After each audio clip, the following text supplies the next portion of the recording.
Baik, yang pertama, materi pertama adalah konsep dasar filsafat atau hakikat filsafat. Secara bahasa, filsafat berasal dari bahasa Yunani, yaitu philos dan sophos. Yang artinya cinta dan kebijaksanaan. Sehingga dapat kita simpulkan filosofos berarti cinta terhadap kebijaksanaan. Dalam artian bahasa, orang yang berfilsafat adalah orang yang siap melakukan apapun untuk sesuatu yang ia anggap bijaksana tersebut, mengetahuinya, mencarinya, dan memilikinya, dan mempertahankannya. Jika ditinjau dari berbagai literatur, sudah tentu kita akan menemukan banyak pengertian tentang filsafat. Hokitus dan tiga kawan-kawannya telah mengartikan bahwa filsafat itu adalah sekumpulan sikap dan kepercayaan terhadap kehidupan alam yang bisa diterima secara tidak kritis. Filsafat juga diartikan sebagai suatu proses kritik atau suatu pemikiran terhadap kepercayaan dan sikap yang sangat kita junjung tinggi. Lalu ada pula yang mengatakan bahwa filsafat adalah usaha untuk mendapatkan suatu gambaran secara keseluruhan. Filsafat itu juga dapat didefinisikan sebagai analisis logis terhadap bahasa serta penjelasan arti kata dan konsep. Adapun pendapat lainnya mengemukakan bahwa filsafat adalah sekumpulan problem-problem yang langsung mendapatkan perhatian dari manusia dan yang dicarikan jawabannya oleh ahli-ahli filsafat. Pengertian filsafat ini telah dikemukakan oleh Walter Kaufmann, Berling, dan Kohn Verhoeven. Tunggu sebentar ya, teman-teman.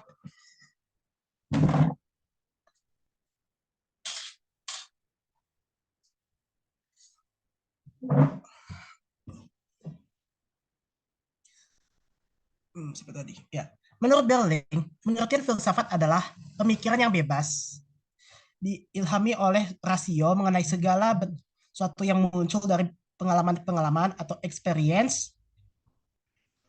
Sedangkan menurut Walter Kaufmann, pengertian filsafat adalah pencarian terhadap kebenaran dengan pertolongan fakta-fakta dan argumentasi. Argumentasi tanpa memerlukan kekerasan dan tanpa mengetahui hasilnya terlebih dahulu. Pengertian filsafat menurut Verhoeven, filsafat adalah meradikalkan sikap terheran ke segala aspek. Dengan kata lain, manusia tak cuma sekedar heran, tetapi juga harus menyelidiki sesuatu yang telah membuatnya heran tersebut. Aaron Nasution mengatakan bahwa filsafat sebagai tata tertib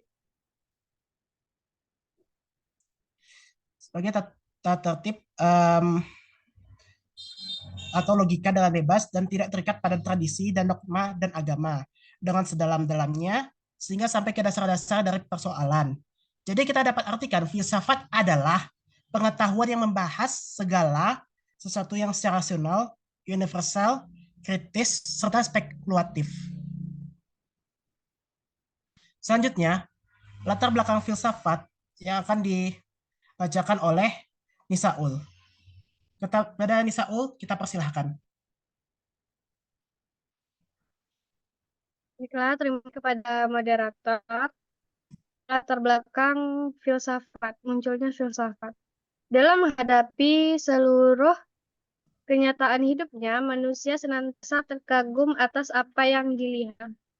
Manusia ragu-ragu apakah ia tidak ditipu oleh panca inderanya dan mulai menyadari keterbatasannya. Dalam situasi ini, banyak yang berpaling pada agama atau kepercayaan ilahi. Tetapi, sudah sejak awal sejarah, ternyata sikap imam penuh takwa itu tidak menahan manusia menggunakan akal budi dan pikirannya untuk mencari tahu apa sebenarnya yang ada di balik segala kenyataan pencerahan. Jika proses ini memiliki ciri-ciri metodis, sistematis, dan koheren, dan cara mendapatkannya dapat dipertanggungjawabkan, maka lahirlah ilmu pengetahuan. Dan jauh sebelum manusia menemukan dan menetapkan apa yang sekarang kita sebut sebagai sesuatu yang disiplin ilmu, bagaimana kita mengenal ilmu kedokteran, fisika, matematika, dan lain sebagainya. Umat manusia lebih dulu memikirkan dengan bertanya tentang berbagai hakikat apa yang telah mereka lihat. Kemudian jawaban mereka itulah yang nanti akan kita sebut sebagai sebuah jawaban filsafati. Kegiatan manusia yang memiliki tingkat tertinggi adalah filsafat yang merupakan pengetahuan benar mengenai hakikat segala yang ada sejauh mungkin bagi manusia. Bagian filsafat yang paling mudah adalah filsafat pertama, yaitu pengetahuan kebenaran yang merupakan sebab dari segala kebenaran. Metode filsafat adalah metode bertanya. Objek formal filsafat rasio yang bertanya, dan darinya semua yang ada. Menjadi tugas filsafat mengembangkan salah satu yang ada, akhirnya menemukan kebijaksanaan universal. Sonny Keraf dan Mikhail dua mengartikan ilmu filsafat ilmu tentang adanya atau berpikir tentang segala sesuatu atau apa saja yang bahkan tentang pemikir itu sendiri dari segala sudut pandang, thinking about thinking. Meski bagaimana banyaknya gambaran yang kita dapatkan tentang filsafat, sebenarnya masih sulit untuk mendefinisikan secara konkret filsafat dan apa kriteria untuk pemikiran sehingga kita bisa memvonisnya, karena filsafat bukanlah sebuah disiplin ilmu sebagaimana definisinya. Sejarah dan perkembangan filsafat tak akan pernah habis, tapi justru karena itulah mengapa filsafat banyak untuk dikaji demi mencari serta mengenai segala esensi kehidupan. Baiklah, yang dapat saya sampaikan, saya kembali kepada moderator.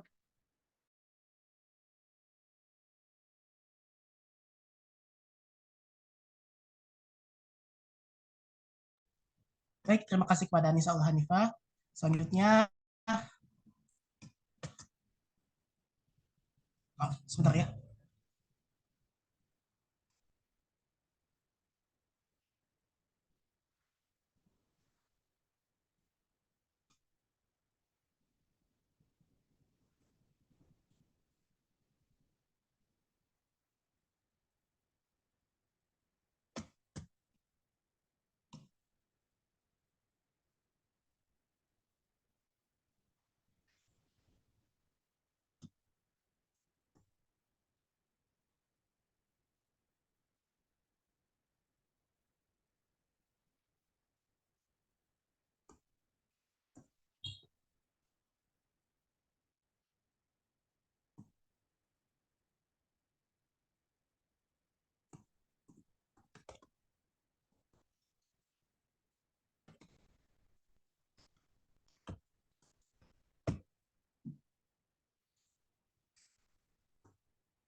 Selanjutnya, 3 masalah utama filsafat yang akan disampaikan oleh Yolina Zahra. Pada Yolina dipersilahkan. Baik, terima kasih kepada moderator. Di sini saya akan membahas tentang 3 masalah utama dalam filsafat. Yang pertama yaitu ontologi. Kata ontologi berasal dari bahasa Yunani yaitu ontos atau being dan logos atau logic. Jadi ontologi adalah the theory of being qua being atau teori tentang keberadaan sebagai keberadaan atau ilmu yang tentang yang ada. Ontologi diartikan sebagai suatu cabang metafisika yang berhubungan dengan kajian mengenai eksistensi itu sendiri. Ontologi mengkaji sesuatu yang ada sepanjang sesuatu itu ada. Secara terminologi, ontologi adalah ilmu yang membahas tentang hakikat yang ada, yang merupakan realitas baik berbentuk jasmani atau konkret, maupun rohani atau abstrak. Ada beberapa pengertian dasar mengenai apa itu ontologi. Salah satunya yaitu ontologi merupakan studi tentang ciri-ciri esensial dari yang ada dalam dirinya sendiri, yang berbeda dengan studi tentang hal-hal yang ada secara khusus. Dalam mempelajari yang ada itu dalam bentuknya yang sangat abstrak, studi tersebut melontarkan pertanyaan seperti apa itu ada dalam dirinya sendiri. Ada dua ruang lingkup ontologi. Yang pertama ada metafisika. Ontologi sering diidentikan dengan metafisika yang juga disebut proto-filsafatia atau filsafat yang pertama atau filsafat ketuhanan yang bahasanya adalah tentang hakikat sesuatu, keesaan, persekutuan, sebab dan akibat, kebebasan manusia, realitas, atau Tuhan dengan segala sifat-sifatnya. Yang kedua ada fisika atau kosmologi, yang memusatkan perhatiannya kepada realitas kosmos, yakni keseluruhan sistem alam semesta. Kosmologi meliputi baik realitas yang khusus maupun yang umum secara universal. Jadi kosmologi itu terbatas pada realitas yang lebih nyata dalam arti dalam fisik yang material. Masalah yang kedua yaitu epistemologi. Asal kata istilah epistemologi adalah dari bahasa Yunani, yaitu episteme atau pengetahuan, dan logos yang berarti teori. Lanjutlah, kuliah.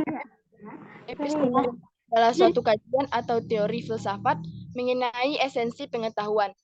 Dalam Kamus Webster disebutkan bahwa epistemologi merupakan teori ilmu pengetahuan atau sains yang melakukan investigasi mengenai asal-usul, dasar, metode, dan batas-batas ilmu pengetahuan. Menurut Koestenbaum, secara umum epistemologi berusaha untuk mencari jawaban atas pertanyaan apakah itu pengetahuan, akan tetapi secara spesifik epistemologi berusaha menguji masalah-masalah yang kompleks seperti hubungan antara pengetahuan dengan kepercayaan pribadi, status pengetahuan yang melampaui panca indera, status ontologi dari teori-teori ilmiah, hubungan antara konsep-konsep atau kata-kata yang bersifat umum dengan objek-objek yang ditunjuk oleh konsep atau kata-kata tersebut, dan analisis atas tindakan mengenai atas itu. Masalah yang ketiga ada aksiologi. Aksiologi membahas tentang masalah nilai. Istilah aksiologi berasal dari kata aksios atau logos, di mana aksios sendiri artinya nilai atau sesuatu yang berharga, dan logos artinya akal.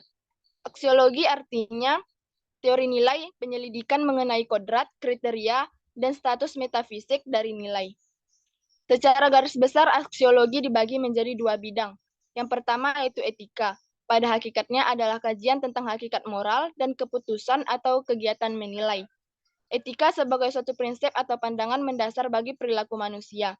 Kadang-kadang disebut sebagai moral. Yang kedua ada estetika, yang merupakan ilmu yang mempelajari tentang hakikat keindahan di dalam seni. Estetika merupakan cabang filsafat yang mengkaji tentang hakikat indah dan jeleknya cabang.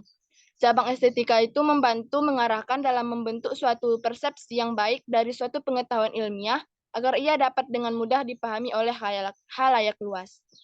Baik, sekian yang dapat saya sampaikan. Saya kembalikan kepada moderator. Baik, terima kasih kepada Yolina Zahra. Selanjutnya, sebentar. Hubungan filsafat dengan pendidikan yang akan disampaikan oleh Zikra Rahmadani. Kepada Zikra Rahmadani dipersilakan. Baik, terima kasih kepada moderator. Di sini saya akan melanjutkan materi tentang hubungan filsafat dengan pendidikan.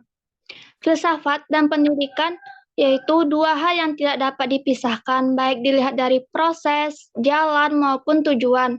Hal ini sangat dipahami karena pendidikan pada hakikatnya merupakan hasil spekulasi filsafat, terutama pada filsafat nilai, yaitu terkait dengan ketidakmampuan manusia dalam menghindari fitrahnya sebagai diri yang selalu menambahkan makna kesamaan di dalam proses, ruang etika, dan ruang pragmatis. Dalam ruang ini, pendidikan bagi hidup manusia menjadi suatu hal yang penting untuk membawanya pada hidup yang bermakna. Dengan adanya pendidikan, manusia akan mampu menjalani hidupnya dengan baik dan benar. Manusia dapat tertawa, menangis, bicara, dan dia mengambil ukuran-ukuran yang tepat. Ini sangat berbeda dengan banyak diri yang tidak terdidik. Hubungan ini menurut pakar merupakan ilmu yang paling tertua dibandingkan dengan ilmu pengetahuan lainnya. Oleh karena itu, mereka menyebut bahwa filsafat merupakan induk dari semua ilmu-ilmu pengetahuan di bumi. Berdasarkan filsafat, pendidikan berkepentingan membangun filsafat hidup agar dapat dijadikan pedoman dalam menjalani kehidupan sehari-hari. Untuk selanjutnya, kehidupan sehari-hari tersebut selalu dalam keteraturan. Jadi, terhadap pendidikan, filsafat memberikan sumbangan berupa kesadaran menyeluruh tentang asal mula eksistensi dan tujuan hidup manusia. Tanpa filsafat, pendidikan tidak dapat berbuat apa-apa dan tidak tahu apakah yang harus dikerjakan. Sebaliknya, tanpa pendidikan, filsafat tetap berada pada utopianya. Oleh karena itu, seorang guru harus memahami dan mendalami filsafat, khususnya filsafat pendidikan. Melalui filsafat pendidikan, guru mengetahui hakikat pendidikan dan pendidikan dapat dikembangkan melalui falsafah, ontologi, epistemologi, dan aksiologi. Sekian materi yang dapat saya sampaikan. Saya kembalikan kepada moderator. Terima kasih kepada Zikra Rahmadani. Selanjutnya, sebentar.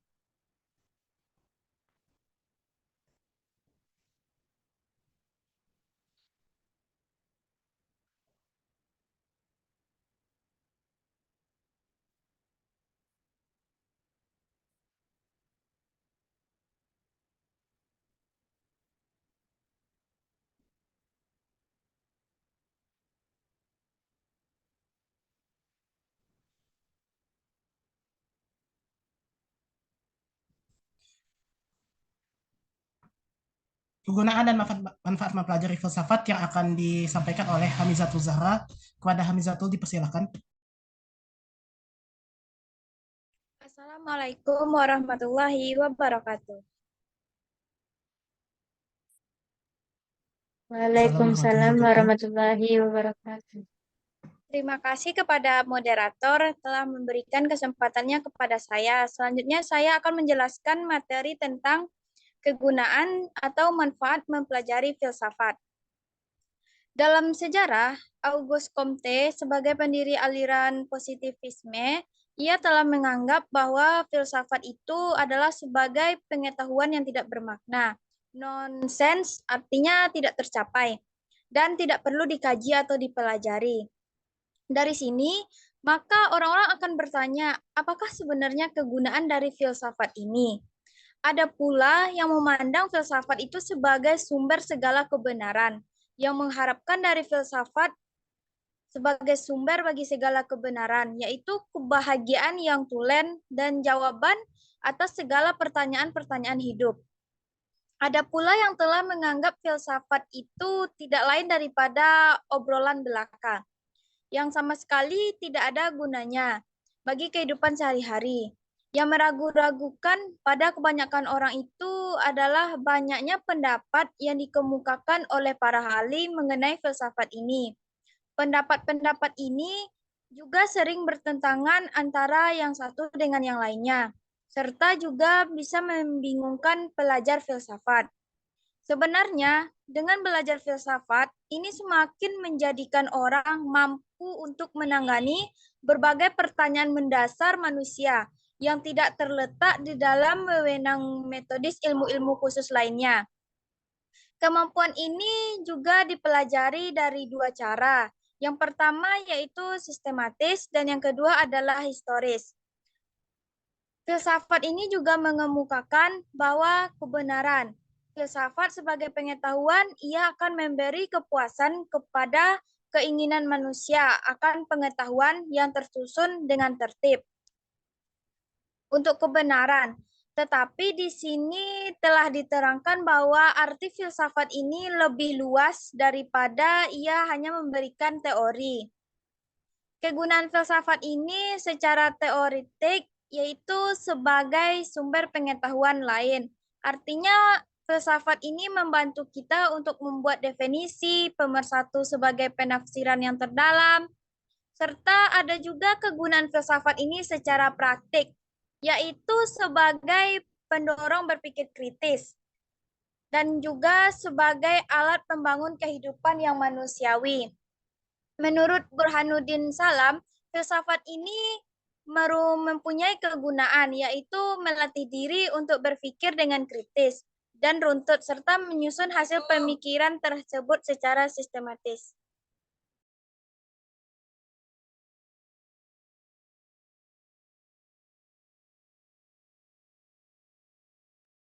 Maaf teman-teman, ada kendala.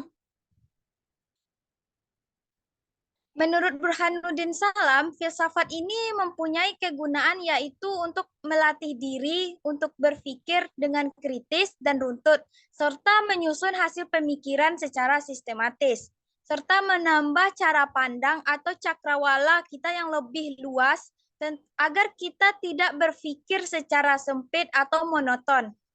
Serta filsafat ini juga berfungsi untuk melatih diri melakukan penelitian pembahasan, untuk memutuskan atau mengambil sebuah kesimpulan mengenai sesuatu hal secara mendalam dan komprehensif. Serta filsafat ini juga menjadikan diri kita bersikap dinamis dan terbuka terhadap menghadapi sebuah permasalahan. Oleh karena itu, secara umum, kegunaan mempelajari filsafat ini adalah untuk membawa seseorang berpikir logis, runtut, dan sistematis, yang serta mengarahkannya untuk memiliki wawasan yang luas, mengarahkan untuk tidak bersikap statis, membantu manusia berpikir secara mendalam, dan menambah ketakwaan serta menjadikan manusia lebih sadar akan kedudukannya di bumi ini. Sekian materi dari saya. Selanjutnya saya kembalikan ke moderator. Terima kasih.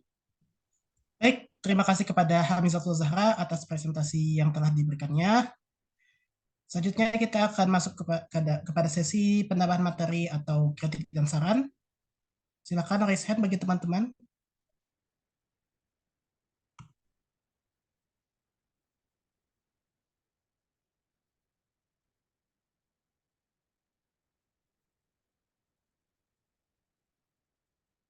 Tidak ada?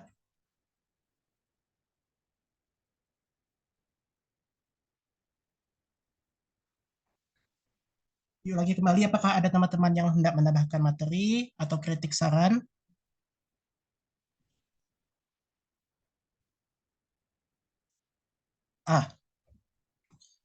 Kepada Albio Putra dipersilakan.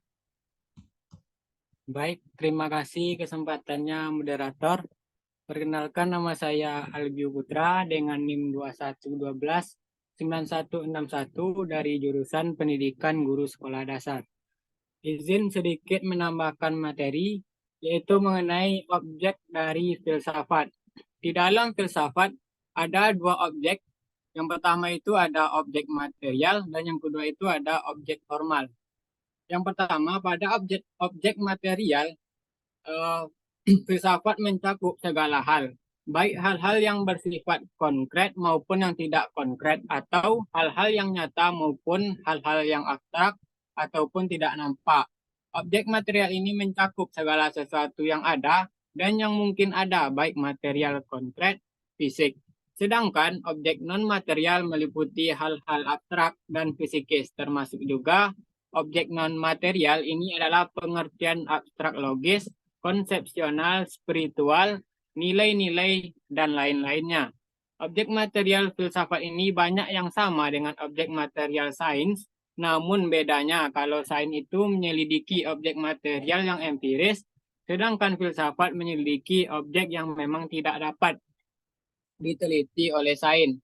Selanjutnya yang kedua ada objek formal. Objek formal ini merupakan sebuah penelitian yang mendalam. Artinya, penelitian terhadap sesuatu objek yang tidak empiris, biasanya objek ini membahas materialnya sampai ke hakikat atau esensi dari yang dibahasnya. Dalam objek formal ini biasanya terdapat pemahaman yang lebih spesifikasi dan perspektif. Mungkin sekian moderator, terima kasih, dikembalikan. Terima kasih kepada Albio Putra atas penambahan materinya. Dan kepada Albio Putra tolong catatkan penambahan materinya tersebut dan kirimkan ke grup. Oke, apakah ada lagi penambahan materi atau kritik dan saran? Yap, kepada Afda Putri Toni. Afda Putri Toni, maaf. Baik, terima kasih moderator atas kesempatannya. Assalamualaikum warahmatullahi wabarakatuh. Waalaikumsalam Perkenalkan, warahmatullahi saya wabarakatuh. Atfa Putri Toni, NIM 1129151 dari kelompok 6. Di sini saya ingin menambahkan materi mengenai konsep filsafat sendiri menurut Plato, Aristoteles, dan juga Al-Farabi. Nah, menurut Plato, filsafat ialah ilmu pengetahuan yang berminat mencapai kebenaran asli. Menurut Aristoteles, filsafat adalah ilmu pengetahuan yang meliputi kebenaran yang tergabung di dalamnya metafisika, logika, retorika, etika, ekonomi, politik, dan estetika. Dan bagi Al-Farabi, filsafat sendiri adalah ilmu pengetahuan tentang alam, yang mana bagaimana hakikat yang sebenarnya. Filsafat sendiri sebagai ilmu pengetahuan yang menjadi pokok pangkal segala pengetahuan tercakup di dalamnya 4 persoalan, yaitu apa yang dapat diketahui dijawab metafisika, apa yang seharusnya diketahui dijawab etika, sampai di mana harapan kita dijawab agama, serta apa itu manusia dijawab antropologi.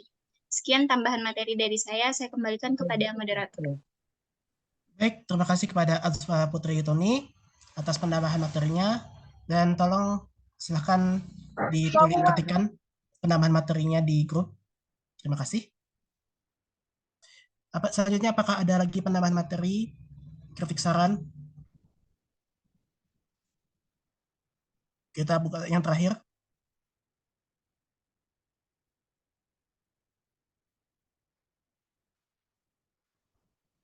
Sebelum kita melakukan tanya jawab.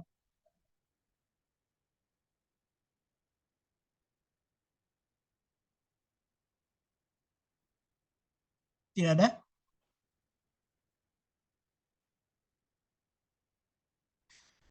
Baiklah, selanjutnya kita akan masuk kepada sesi tanya jawab. Silakan teman-teman. Putri Michaela, apakah Anda hendak bertanya atau menambahkan materi? Saya izin bertanya. Oh ya, pertanyaan. Oke, kepada Putri Michaela, dipersilakan. Baik, sebelumnya perkenalkan nama saya Putri Misal Mariam dengan NIM 221-29203, berasal dari Departemen PGSD. Di sini saya akan bertanya bagaimana filsafat pendidikan memandang hubungan antara pengetahuan, kebenaran, dan pembentukan karakter individu. Sekian, terima kasih. Saya kembalikan kepada moderator. Baik, kepada Putri Misal, silakan ditulis pertanyaannya di grup.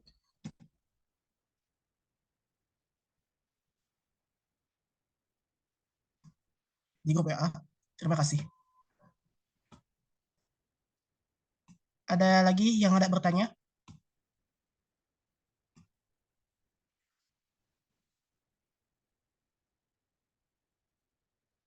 Ya, kepada Azfa Putri Toni, silakan. Baik, terima kasih atas kesempatannya moderator.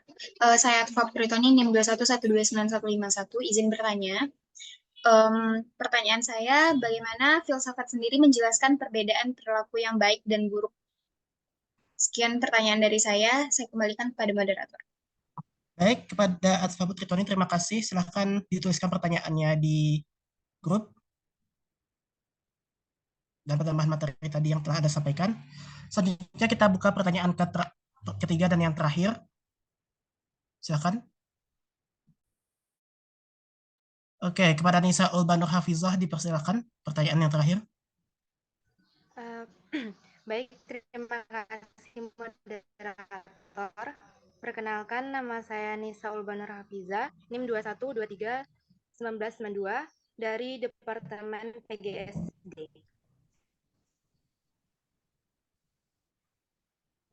Pertanyaannya adalah, bagaimana konsep realitas di dalam filsafat itu dapat membantu kita dalam memahami dunia serta kejadian.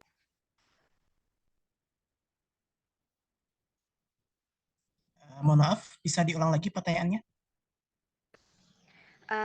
Baik, pertanyaannya adalah bagaimana konsep realitas di dalam filsafat bisa mempengaruhi cara kita dalam memahami dunia serta kejadian yang terjadi di dalamnya. Oh, baik, terima kasih kepada Nisa Ulbah Nur Hafizah. Silakan ditulis pertanyaannya di grup WhatsApp. Terima kasih. Izinkan kami mencari jawabannya terlebih dahulu.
Baik, di sini kami akan menjawab pertanyaan dari Putri Michela Mariam yang akan disampaikan oleh Hamizatul Zahra. Kepada Hamizatul, kita persilahkan.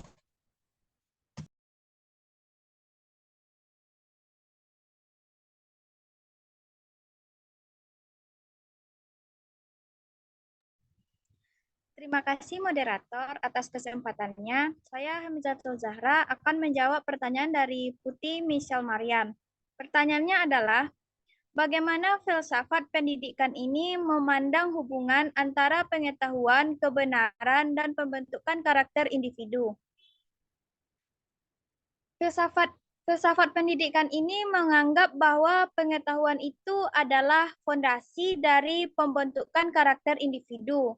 Karena dengan pengetahuan individu dapat memahami nilai-nilai atau prinsip-prinsip yang membentuk kebenaran.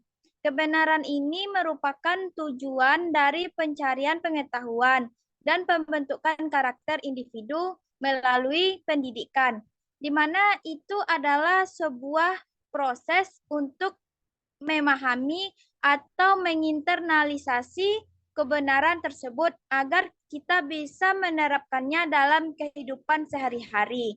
Sekian jawaban dari saya. Selanjutnya saya kembalikan ke moderator. Terima kasih. Baiklah, terima kasih kepada Hamizatul Zahra atas jawaban pertanyaannya. Oke, apakah Putri Michela, maaf, apakah ada yang ingin menambahkan jawaban sebelumnya? Ada Kak Siti Gahara, kita persilakan untuk memberi penambahan jawaban. Terima kasih. Baik, terima kasih kepada moderator. Perkenalkan, nama saya Siti Gahara Putri dengan NIM 211291120. Di mana tadi pertanyaannya, bagaimana filsafat pendidikan memandang hubungan antara pengetahuan, kebenaran, dan pembentukan karakter individu. Filsafat pendidikan menilai hubungan antara pengetahuan, kebenaran, dan pembentukan karakter individu sebagai aspek integral dalam proses pembelajaran. Beberapa pandangan menekankan pentingnya memahami kebenaran objektif sebagai dasar pengetahuan, sementara yang lain menyoroti pembentukan karakter sebagai tujuan utama pendidikan. Beberapa aliran filsafat pendidikan seperti progresivisme menekankan pada pengalaman langsung dan integrasi sosial untuk membentuk karakter individu. Filsafat pendidikan berusaha menyelidiki bagaimana elemen-elemen ini saling berhubungan dalam memberikan landasan moral dan intelektual bagi individu. Sekian penambahan jawaban saya kembalikan kepada moderator. Baik, terima kasih kepada Kak Siti Gahara atas penambahan materinya. Oke, apakah ada penambahan jawaban dari yang lain?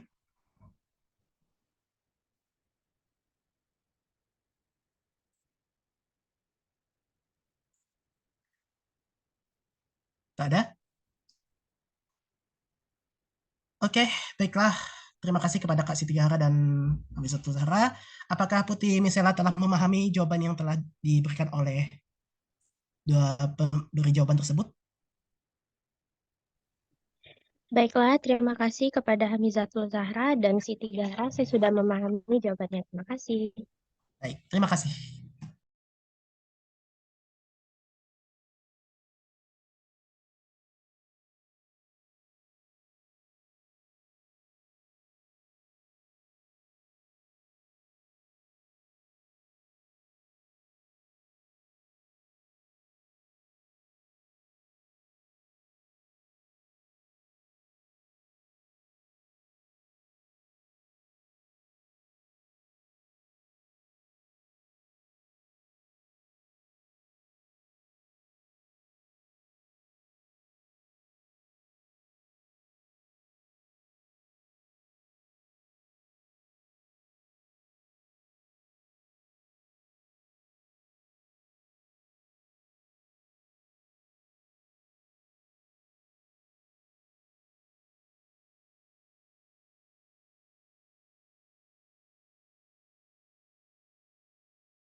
Baiklah, selanjutnya pertanyaan dari Nisa Ulbah Nur Hafizah yang akan disampaikan oleh Hamizatul Zahra lagi. Kepada Hamizatul dipersilakan.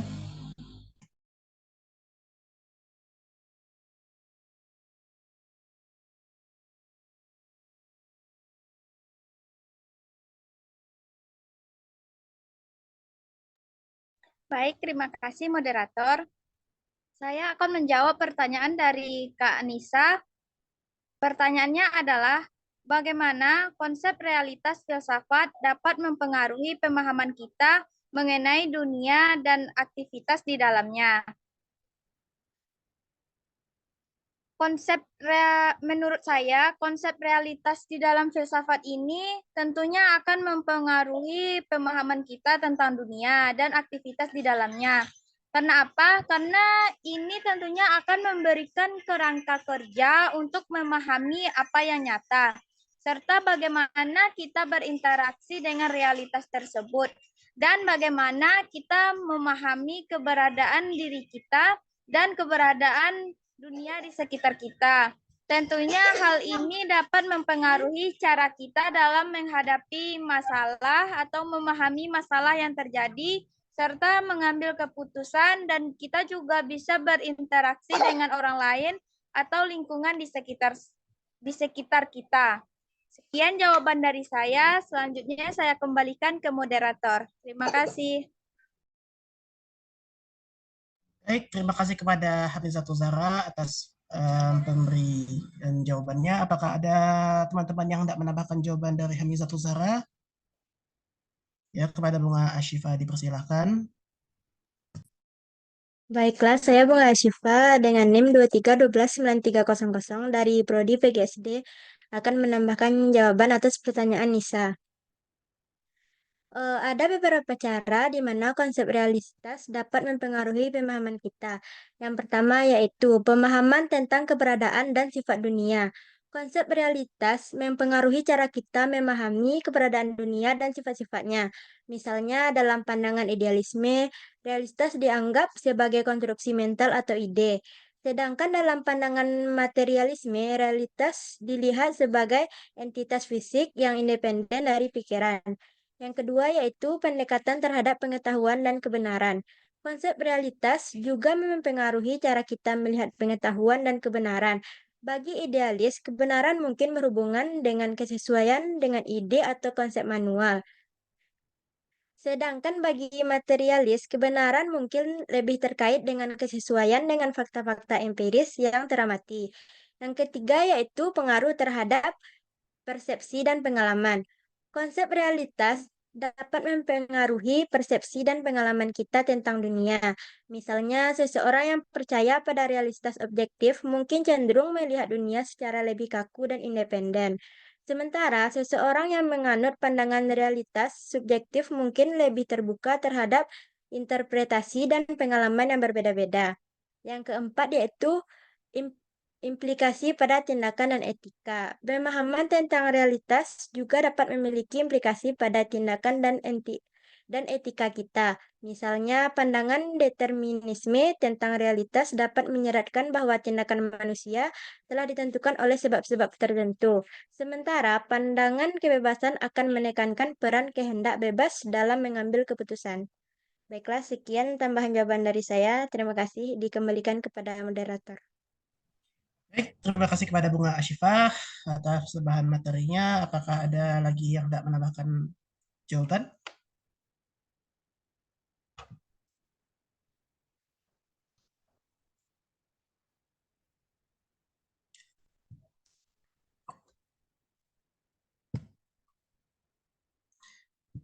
Baiklah, tidak ada. Apakah Nisa Ulba telah memahami pertanyaan yang telah diberikan oleh penambahan jawaban yang telah diberikan oleh Hamizatul Zahra dan Bunga Ashifa? Baik, atas jawaban yang sudah diberikan oleh kelompok penyaji dan penambahan jawaban dari Bunga Ashifa, saya sudah dapat memahaminya. Terima kasih. Baik, terima kasih.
Baik, selanjutnya pertanyaan dari Adva Putri Toni yang akan disampaikan oleh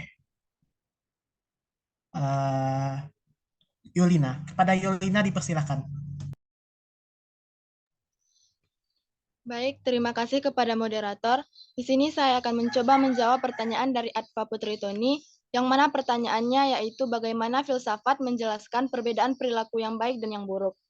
Filsafat memberikan berbagai pendekatan dalam menjelaskan perbedaan antara perilaku baik dan buruk. Beberapa pandangan utamanya yang pertama yaitu etika normatif. Etika adalah cabang filsafat yang mempertimbangkan apa yang membuat tindakan baik atau buruk. Berbagai teori etika seperti etika deontologis atau seperti kewajiban moral, etika konsekuensialis atau utilitarianisme, dan etika kebajikan atau seperti etika Aristoteles, yang menyediakan kerangka kerja untuk menilai perilaku berdasarkan berbagai kriteria, seperti kepatuhan pada prinsip moral, konsekuensi dari tindakan tersebut, atau karakter moral individu yang melakukannya.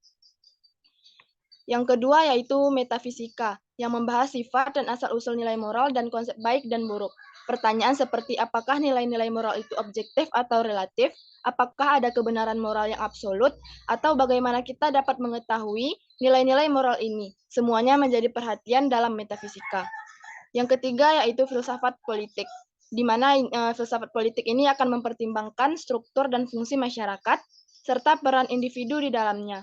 Pandangan-pandangan politik akan memberikan penjelasan tentang bagaimana perilaku individu bisa dianggap baik atau buruk dalam konteks struktur sosial dan politik tertentu. Yang keempat yaitu filsafat agama. Dalam konteks agama, baik dan buruk seringkali dijelaskan melalui ajaran agama dan keyakinan tentang moralitas yang diwahyukan atau ditetapkan oleh kekuatan ilahi. Ajaran agama sering menjadi dasar bagi banyak orang untuk menentukan tindakan mana yang baik dan mana yang buruk. Yang kelima ada epistemologi moral, di mana cabang filsafat ini akan mempertimbangkan bagaimana kita akan memperoleh pengetahuan tentang nilai-nilai moral dan bagaimana pengetahuan itu akan digunakan untuk menilai perilaku. Ini akan mencakup pertanyaan tentang apakah kita dapat memiliki pengetahuan moral yang objektif, dan jika iya, bagaimana kita akan mencapainya. Perbedaan perilaku baik dan buruk seringkali kompleks dan tergantung pada kerangka kerja etika, nilai, keyakinan, dan konteks sosial yang mendasarinya. Filsafat akan menyediakan alat untuk mempertimbangkan dan memahami perbedaan tersebut dari berbagai sudut pandang. Baik, sekian jawaban dari saya kembalikan kepada moderator.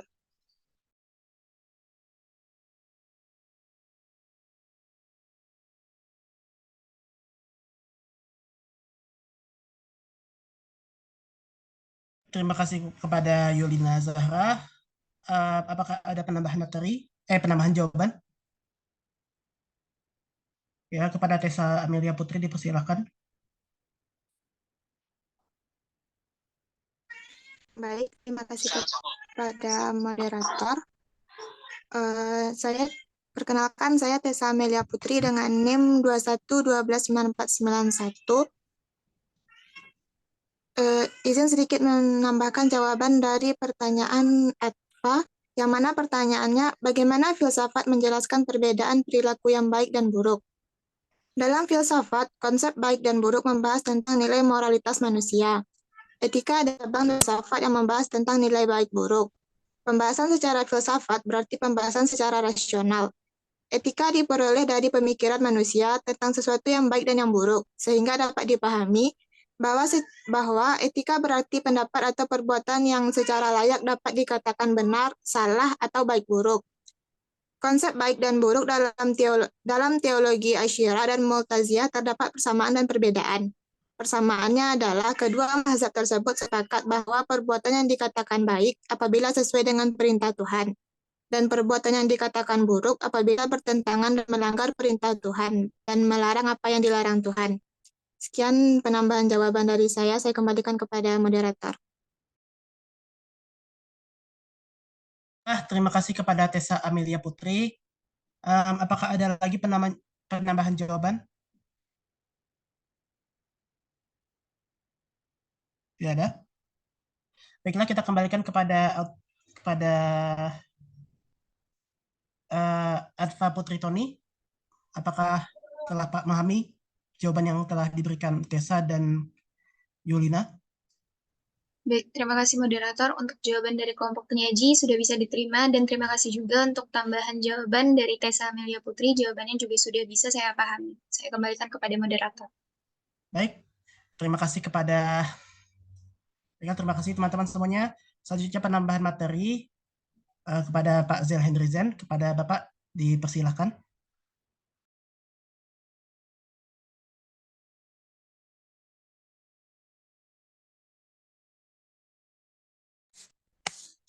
Assalamualaikum warahmatullahi wabarakatuh. Waalaikumsalam warahmatullahi wabarakatuh, Pak. Assalamualaikum warahmatullahi wabarakatuh. Saudara-saudara peserta mata kuliah filsafat, ya. Yang pertama Pak memberikan apresiasi kepada kelompok dulu. Ini kelompok 1 ya? Iya, Bapak. Yang baru tampil ya? Benar, Pak. Ya. Kelompok 1 ya. Yang moderatornya adalah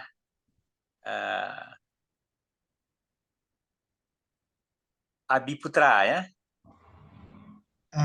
Saya Pak Muhammad Ihsan. Ya. Oke, nama lengkapnya. Siapa nama panjangnya? Abi Muhammad Ihsan El Irsyad, Pak. Nama lengkapnya siapa? Nama lengkapnya? Muhammad Ihsan El Irsyad. Anggotanya siapa saja anggotanya? Anggotanya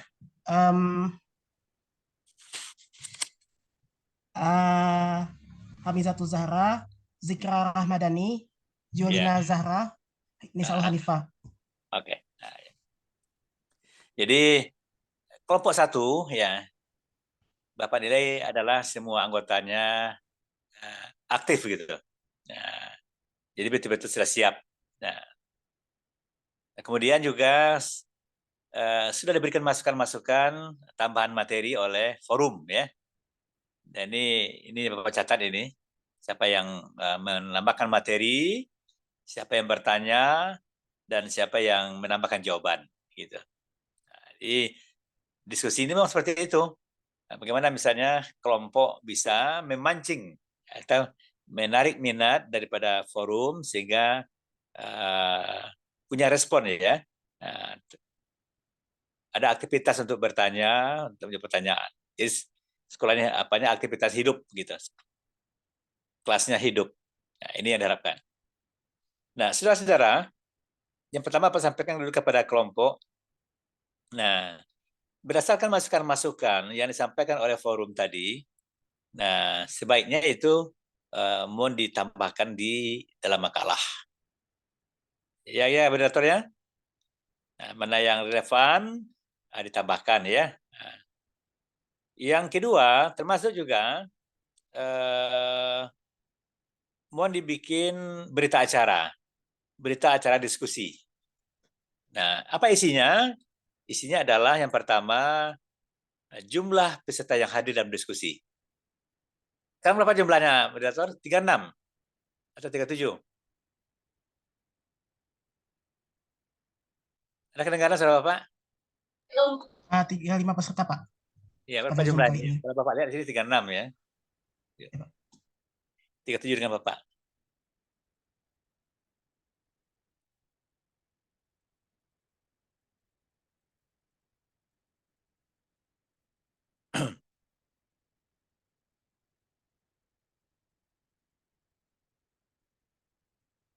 Berapa orang? Pak. 40 kira-kira, Pak. 40? Iya, Pak. Oh, iya. Ini ada 37. 40 orang. 40 dengan Bapak? Gimana, Pak? 40 dengan Bapak, nak? Tanpa Bapak 40, Pak. Oh gitu, oke lah.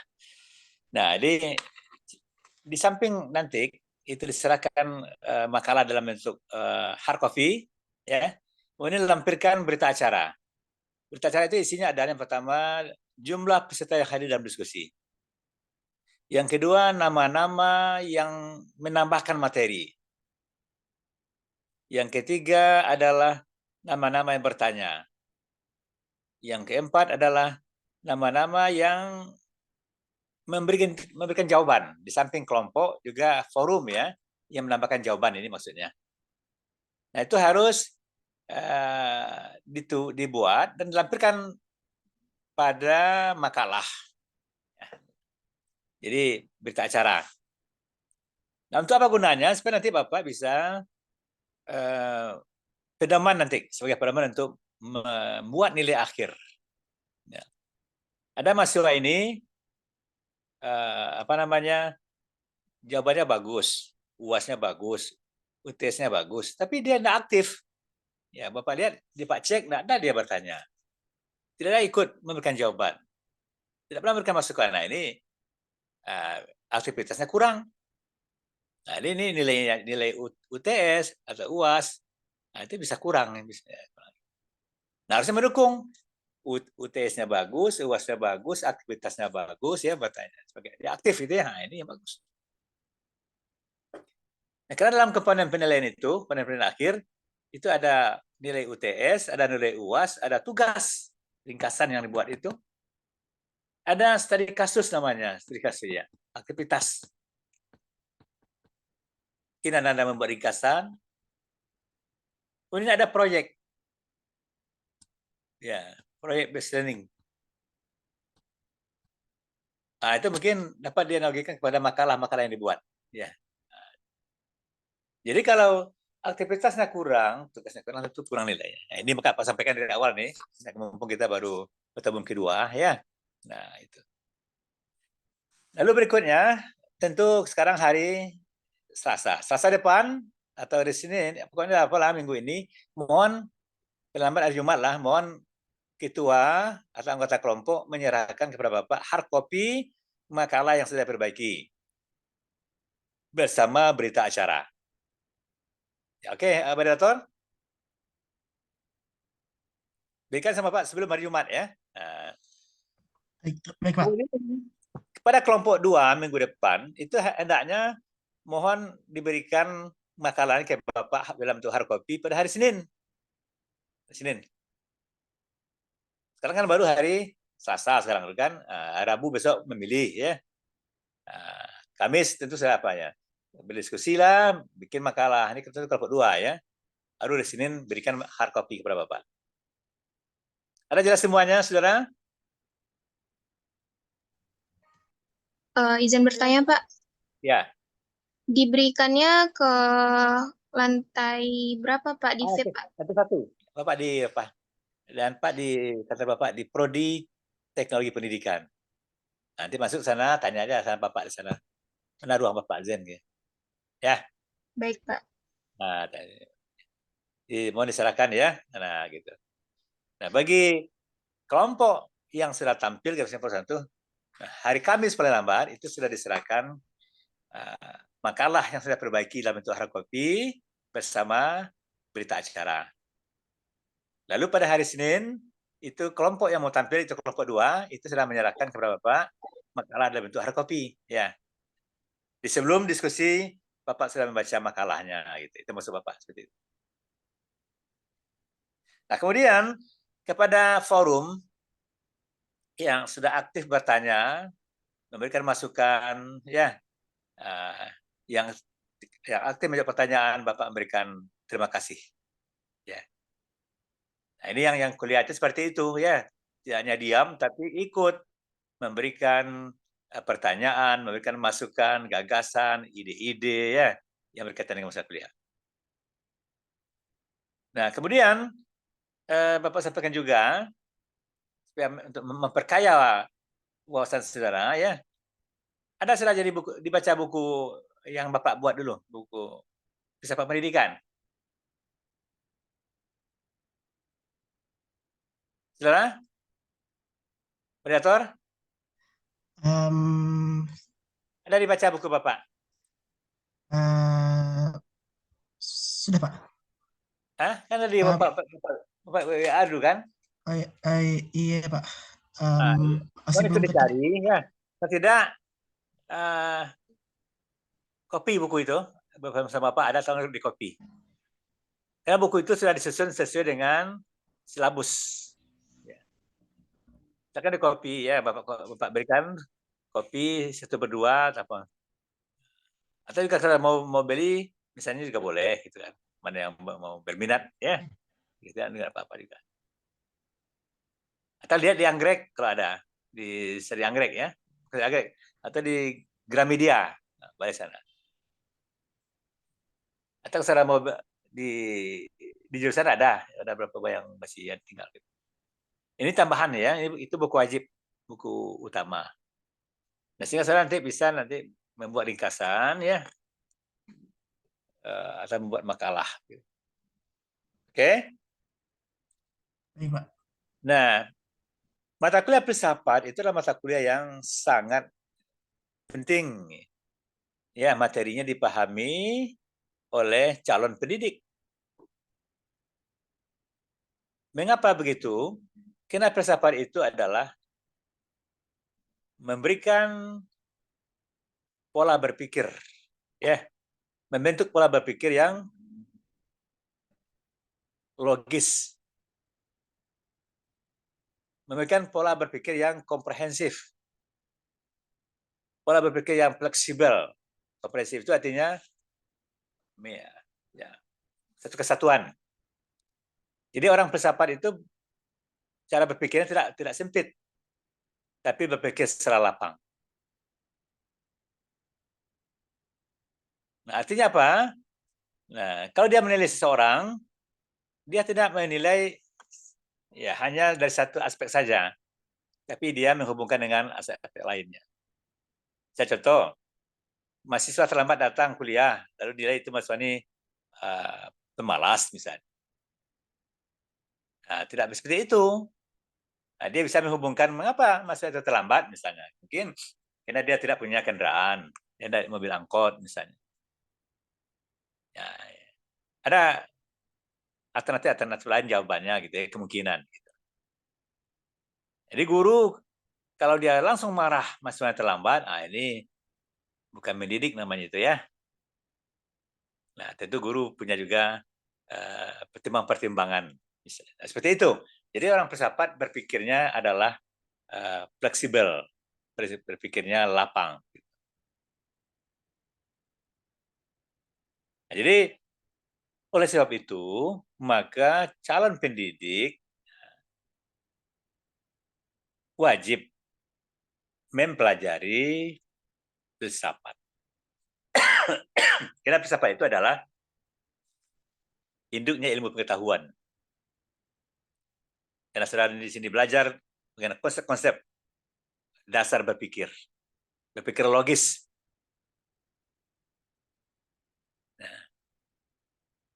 Nah, kalau saudara nanti mau bikin skripsi, ya, maka filsafat itu merupakan juga mata kuliah problem solving, pemecahan masalah. Nah, jadi materi filsafat itu memberikan wawasan kepada saudara bagaimana memilih masalah, bagaimana menyelesaikan permasalahan. Nah, apalagi di sekolah menghadapi anak didik itu kan, itu bermacam-macam tingkah laku anak didik. Nah, ini yang perlu dihadapi oleh guru dengan sabar, dengan juga strategi mengajar, strategi metode belajar gitu. Coba saudara masuk ke kelas SD itu, coba sekali, coba berkomunikasi dengan anak-anak SD. Ribut ada dia, tapi caranya. Jadi itu perlu metode ya. Ini maka mata kuliah filsafat itu mengajarkan atau memberikan wawasan kepada saudara sebagai calon pendidik.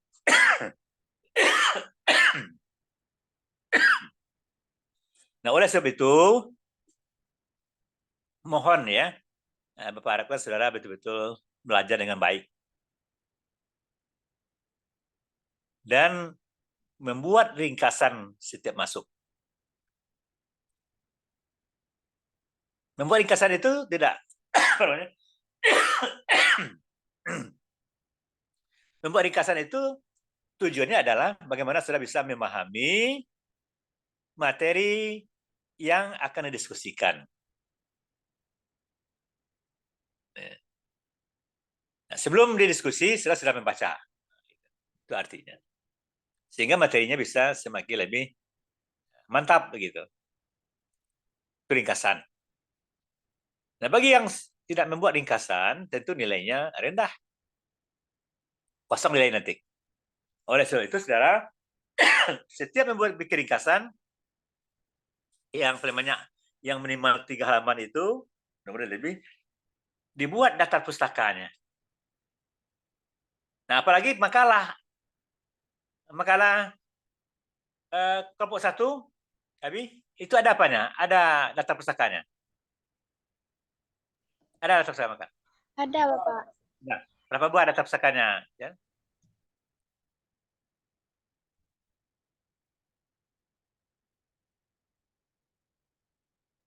Berapa buah pustakanya? Ada sudah Pak. 6 Pak. 6. Nah, bagus itu 6 ya. Tidak lebih dari 5. Oke, bagus itu. Ya minimal 5 lah. Ya. Ini 6 sudah bagus itu. 5 Pak, maaf Pak. Saya hitung tadi Pak. Ya. Jadi yang lain juga seperti itu. Jadi membuat makalah itu adalah bahannya adalah merupakan hasil-hasil bacaan daripada buku-buku sumber. Nah, itu. Bagus itu. Nah, mungkin itu yang perlu Bapak sampaikan ya. Karena ini baru kuliah kedua ini ya. Nah, ini tampil perdana. Semoga hendaknya besok kalau kelompok 2 lebih bagus tampilnya daripada kelompok 1. Ya. Nah, dan semua pertanyaan-pertanyaan tadi itu sudah Bapak rekam ya. Gitu. Dan itu baik yang bertanya maupun yang menjawab itu bagus gitu. Dan juga kalau bisa bagi kelompok yang tampil, kalau bisa makalahnya 2 hari sebelum tampil itu sudah di-share ke grup sehingga grup bisa membaca. Tidak hanya menjelang mau tampil gitu ya. Nah, ini kelompok 1 udah bagus ini. Seperti sudah dari tadi pagi sudah di-share ya ke grup. Bagus itu. Ya, setidaknya pagi diskusinya sore, pagi udah di-share gitu. Bagus, nggak apa-apa. Nah, kemudian pertanyaan lagi, membuatnya ada apa nih? Ada berdiskusi ya Pak Abi? Moderator ada membuatnya berdiskusi dengan kawan-kawan kelompok? Ada Pak, sebelumnya di Ada? grup. Ada Pak, di grup. Nah, iya. Bagaimana cara diskusinya? Anda kan di tempat masing-masing. Chat WhatsApp Pak. Hah? Di chat WhatsApp diskusinya. Iya. Ya berdiskusi lah bagaimana caranya, tekniknya ya. Kita kan sekarang sudah pakai IT masing-masing. Ya. Oke, saudara moderator dan saudara, itu saya yang Bapak sampaikan, dan minggu depan tampil kelompok 2 ya. Dan mohon saudara membaca buku Bapak itu ya. Ini untuk membantu saudara membuat ringkasan, membuat makalah gitu. Jadi setiap kelompok mohon dicantumkan buku sumbernya adalah satu buku dari Bapak itu. Ya. Izin Bapak. Ya. Bagaimana? Saudara mau bertanya Pak terkait untuk pengumpulan makalah sama laporan diskusi yang untuk kelompok kan hari Jumat Pak. Jadi karena perkuliahan daring 2 minggu ini jadi ke Padangnya hari Minggu Pak. Boleh nggak Pak kelompok 1? Oh iya betul ya. Iya. Di sini aja lah, sini silakan. Sini aja. Ya. Baik Bapak, terima kasih Pak. Ya. Nah, kemudian saudara kan kita memilih besok kan? Iya, Pak. Ada saudara memilih besok? Memilih, Pak. Nah, memanfaatkan ya, jangan sampai nak memilih gitu ya. Ini kan masa depan kita, ini masa depan saudara gitu. Kalau Bapak, apalah ini Bapak udah tua juga kan? Saudara ini kan masa depan masih berjuang kan? Pilihlah orang-orang yang cerdas, yang punya etika, yang agamanya kuat, gitu ya. yang sudah track recordnya itu bagus gitu ya. Lalu kemudian sesuai dengan ijtima ulama. Ya, apa ijtima ulama itu? Kesepakatan ulama. Ya, siapa yang bisa masuk kampus ya, capresnya, ya. Dan yang suka berdiskusi dengan mahasiswa gitu ya, dengan kan sudah bisa menilai. Nah, gitu. Jangan sampai saudara itu salah pilih gitu ya. Siapa yang dianjurkan yang kesepakatan ulama itu pilih. Ya, begitu pula milih DPR, pilihlah partai-partai pendukungnya. Ya, itu. Sudah tahu siapa yang dipilih? Sudah, Pak. Siapa Sudah, yang mau Pak. pilih? Rahasia ya.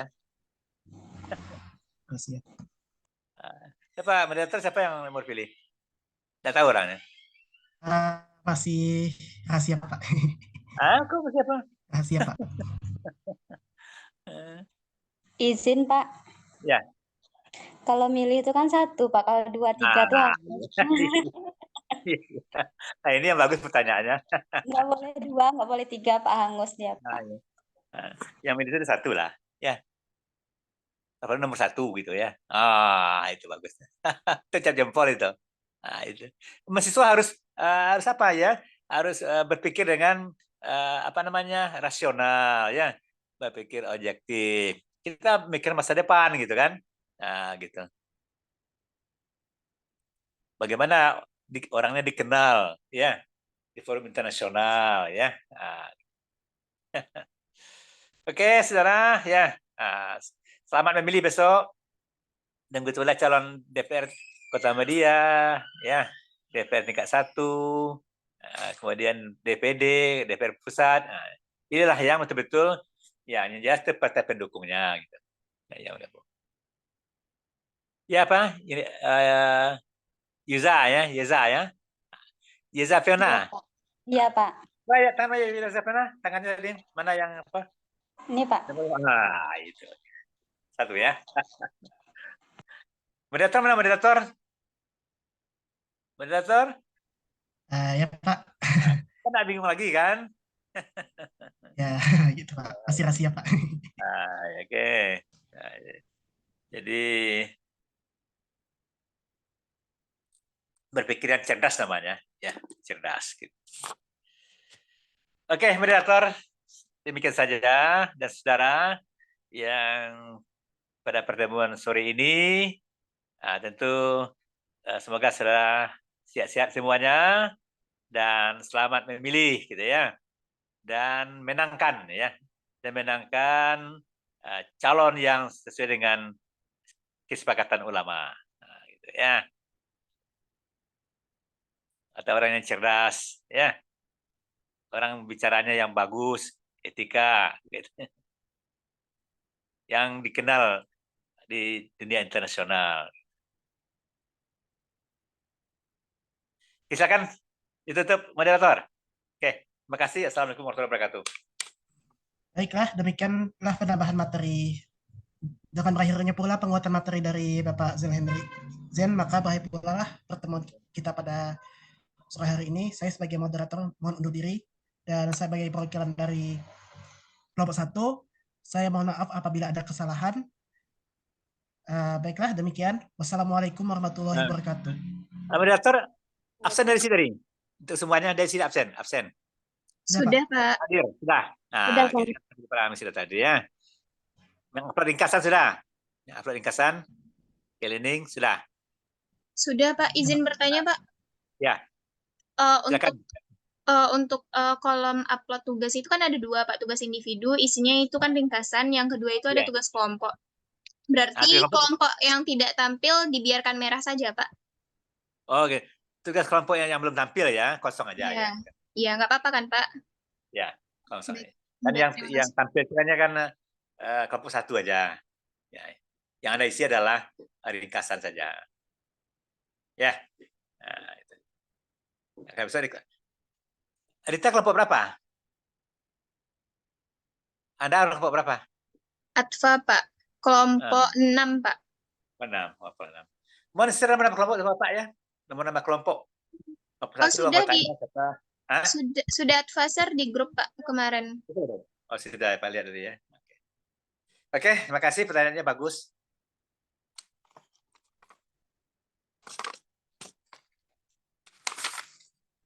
Akan diakhiri, moderator. Baiklah, demikian. Oke. Kita akhiri. Wassalamualaikum warahmatullahi wabarakatuh. Waalaikumsalam warahmatullahi wabarakatuh. Terima kasih, Bapak. Terima kasih, Ya. Pak. Oke, terima kasih. Oke, Terima kasih, Pak. Oke, ini di kampung masing-masing nih ya. Ya, Pak. Ya, Pak. Oke, selamat ya. Pak. Oke. Jangan sampai nak pilih ya. Ya, Pak. Oke, assalamualaikum. Pak.